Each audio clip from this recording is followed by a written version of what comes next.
Yeah, we just got back from northern Canada. Went on one of these seal clubbing holidays. You heard of it? It's pretty hard, actually. You've got to hit them just on the back of the neck. Otherwise, it all goes wrong, and they live, and they're wounded. It's awful.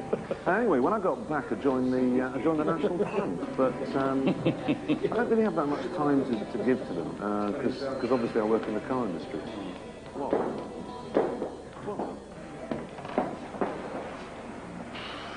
But you know, it's hardly surprising people behave like that, because we're subjected these days to a non-stop bombardment about how evil the car is.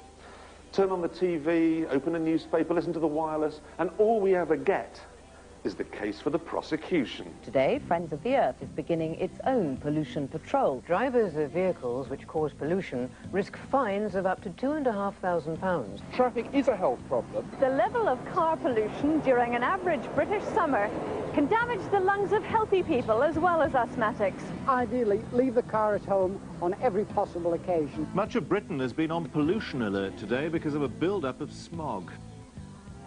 Racing helter-skelter through chemical-killing fields on an elongated open grave. Right, now, the case for the defence. They say that more roads means more traffic.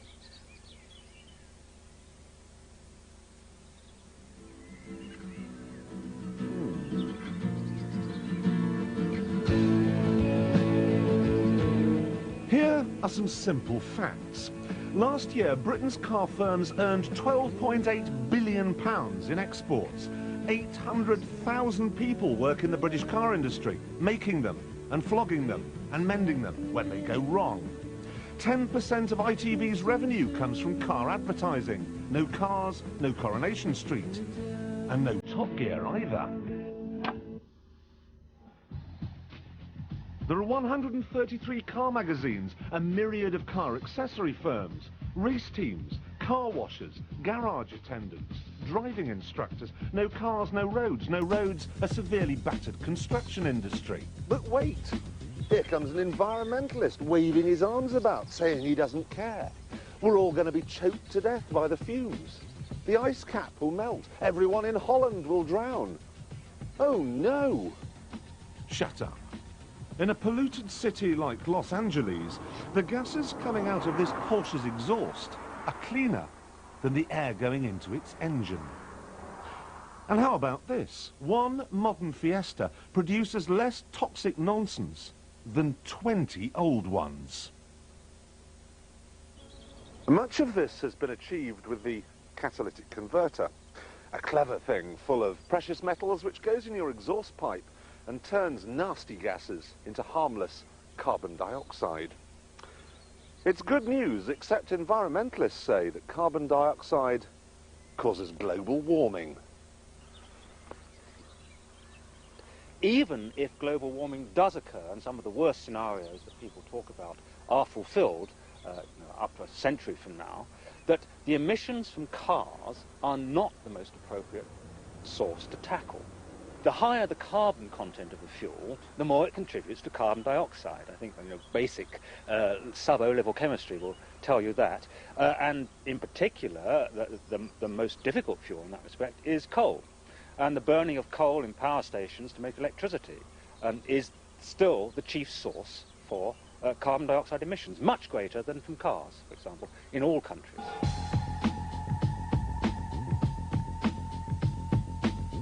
Cars are not the principal source of carbon dioxide.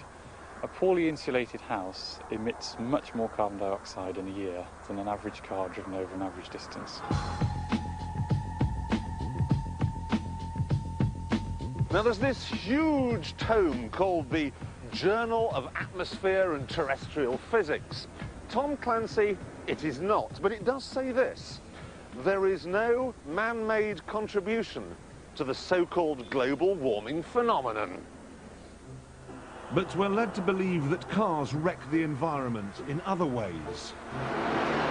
Which is why so many eco-terrorists choose to use the Citroën 2CV, a charming and frugal little car which, thanks to its spit and Kleenex construction, minimises waste. If you've got to have a car, then really, it should be one of these. But hold on a minute. Where's the catalytic converter? Where are the little markings on everything to make the recycling process easier? There aren't any.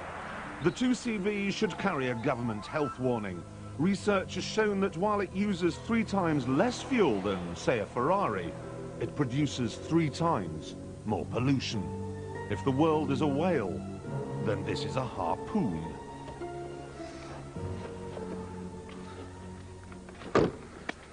So, if a Citroën 2CV is all wrong, what should you have? Well, start saving, because you need one of these. A Mercedes SL. It has 2 catalytic converters. The offcuts from the windows are turned into milk bottles. The glove box lining is fashioned from recycled newspapers, and see that wood? It came from the root of a tree that was already dead. But we can't all afford an SL Mercedes, so what about electric cars? Well, despite billions of dollars of investment, they still get confused by hills. And after less than just 40 miles, you're out of juice. And on top of all this, when you plug it into the mains to charge it up, do remember where the electricity is coming from. That most fabulously green of things, a power station. Aha! But you're saying at least cars like this don't cause asthma. Well, neither do real ones. In this country, the principal cause of asthma is indoor air pollution, especially at night in the bedroom, and the main cause of that is the house dust mite. And until we do something about that, we'll do nothing about asthma incidents.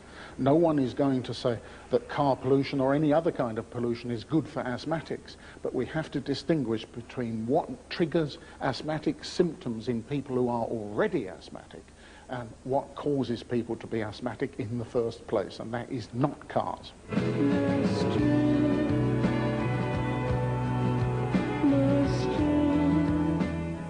Cars do still pollute the air, of course, but even though there are now 25 million of them in Britain, things are getting better. Cars are getting a lot cleaner now, and the last 35 years sulphur emissions have fallen tenfold and emissions of lead have fallen by 2/3. And the improvements are going to keep on coming. All the old cars, the real planet killers, are being scrapped. Pretty soon, every car on the road will be a recyclable, cat-equipped tree hugger. There is still the problem of PM10s, though. These airborne particles carry toxins into your lungs and, say the doommongers, kill 3 people a week in a city like Birmingham.